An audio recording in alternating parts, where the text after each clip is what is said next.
What if everything you've been told about attraction is wrong, and the truth is far less comfortable, but far more useful? Before we go any further, take a second to subscribe to the channel, like the video, and commit to watching this all the way through, because what you're about to hear might completely change the way you understand relationships, attraction, and even yourself. Now imagine this. A young man sits across from someone he can't quite figure out. He's done everything right, or at least everything he was told was right. He's been kind, attentive, patient. He listens, he supports, he shows up, and yet, something feels off. The connection isn't deep, the attraction isn't growing, and eventually he hears the words no one wants to hear. You're a great person. But that "but" has confused people for generations. So he starts searching for answers. He reads books, watches videos, listens to advice. Some tell him to be nicer, others tell him to be colder. Some say love is simple, others say it's a game. And somewhere in that search, he stumbles across the ideas inspired by a man like Machiavelli. Not about love in the romantic sense, but about human nature, power, and desire. And here's where things begin to change. Because the real question isn't, what do women want? The better question is, what drives human attraction at its core? Machiavelli never wrote a dating guide, but what he did write about was timeless. People are driven by emotion more than logic, by perception more than reality, and by desire more than comfort. And that young man begins to notice something. It's not that kindness doesn't matter. It's that kindness alone is invisible without something else. He watches how people behave, not what they say, but what they respond to. He notices that attraction grows not just from comfort, but from curiosity. Not just from safety, but from excitement. Not just from predictability, but from a sense of mystery. And suddenly patterns start to appear. He realizes that people, regardless of who they are drawn to what feels valuable. And value in human behavior is rarely about what you give. It's about what you represent.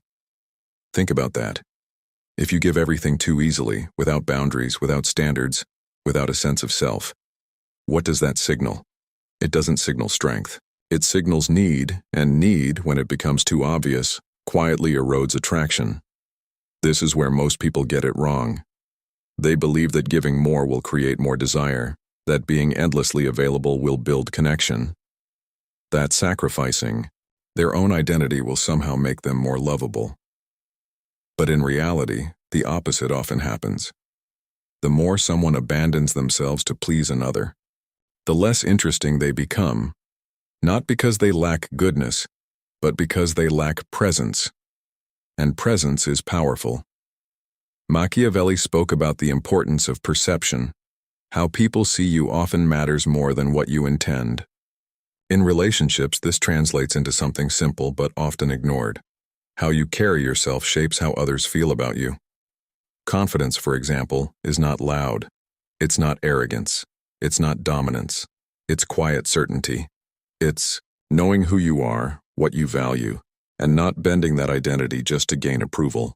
And when someone embodies that, people notice, not consciously, not logically, but emotionally. That young man begins to experiment, not by manipulating others, but by changing himself. He stops over-explaining.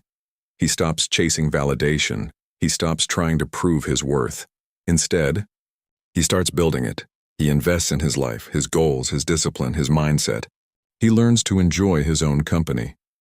He creates a life that feels meaningful even without external approval, and something interesting happens. The more he focuses on becoming someone he respects, the more others begin to see him differently, not because he's pretending to be someone else, but because he's no longer trying to convince anyone. That shift is subtle, but powerful. Because attraction isn't built on convincing. It's built on feeling, and feelings are influenced by contrast. If you're always available, your presence loses impact. If you're always agreeable, your opinions lose weight. If you're always chasing, your attention loses value. But when you have boundaries, when your time, energy, and attention are directed with intention, they become meaningful, and meaning creates desire. Now here's where things get even deeper. Many people think attraction is about what you do for someone else, but often, it's about how you make them feel about themselves. Do they feel excited, curious, challenged, inspired, or do they feel comfortable, but bored? Comfort alone is not enough, because human beings are wired for growth, for novelty, for emotion. Machiavelli understood this in the context of power, but it applies just as strongly to relationships. People don't just want stability, they want experience. They want to feel something, and the young man begins to understand that his role is not to perform, impress, or chase, but to express who he is fully, without fear. Because authenticity, when combined with strength, becomes magnetic.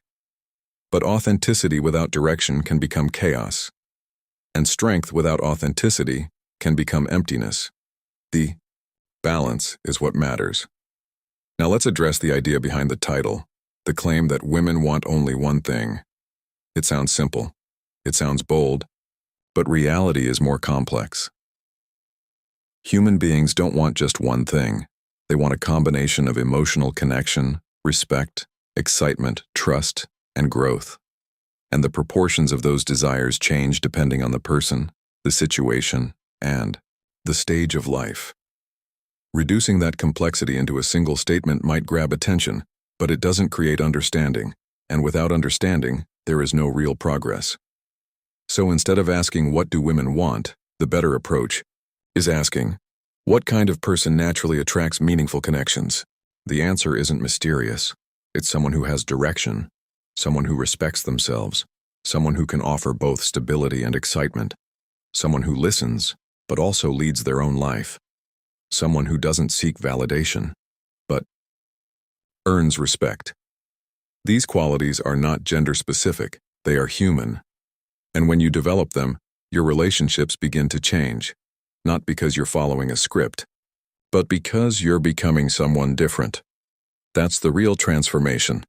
Not learning lines, not copying behaviors, but evolving your identity. And here's the truth that most people avoid. There is no shortcut. No tactic can replace genuine growth. No trick can sustain long-term attraction. You can fake confidence for a moment, but not for a lifetime. You can imitate charm, but not authenticity. And eventually, people feel the difference. That's why the most powerful strategy is not manipulation. It's self-mastery. Because when you master yourself, your emotions, your focus, your discipline, you naturally create an energy that others respond to, and suddenly the questions that once confused you begin to fade. You're no longer asking, why don't they like me? You're asking, is this connection right for me? That shift changes everything because it puts you back in control, not of others but of yourself. And control over yourself is the only kind that truly matters. So if there's any bitter truth to take from this, it's not about one group of people. It's about all of us. We are drawn to value. We respond to emotion. We respect strength. And we lose interest in what feels predictable, needy, or directionless. Understanding that doesn't make you cynical. It makes you aware. And awareness, when used correctly, leads to better choices, better boundaries, better relationships. So the next time you find yourself confused about attraction, don't look outward first. Look inward. Ask yourself, am I building a life that feels meaningful? Am I becoming someone I respect? Am I acting from confidence or from fear? Because the answers to those questions will shape your experiences far more than any external advice ever could. And when you start focusing on those answers, something powerful begins to happen.